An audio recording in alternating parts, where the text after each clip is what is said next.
রাজস্থানের যোধপুর সার্কিট হাউসে সোনার কেল্লার শুটিং চলছে। শুটিং এর কাজে একটি লেটারের প্রয়োজন পড়ল। ইউনিটের একজন গেলেন সেই লেটার সংগ্রহ করে নিয়ে আসতে। অল্প সময়ের মধ্যে তিনি ফিরে এলেন এবং সেই লেটারটি তুলে দিলেন সত্যজিৎ রায়ের হাতে। লেটারটি হাতে নিয়ে বেশ বিরক্ত হলেন রায়। ইউনিটের সেই সদস্যটিকে বললেন, লেটার নিয়ে এসেছো ঠিকই, কিন্তু পোস্ট অফিসে ছাপ মেরে আনতে পারলে না।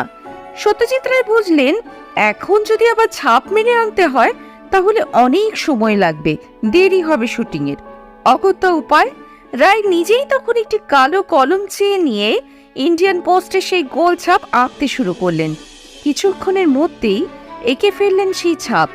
অবিকল পোস্ট অফিসের ছাপের মতো, কিছুটা স্পষ্ট, কিছুটা ভালো করে পড়েনি। 3.3 হরর এফএম থেকে জন্মদিনের শ্রদ্ধা।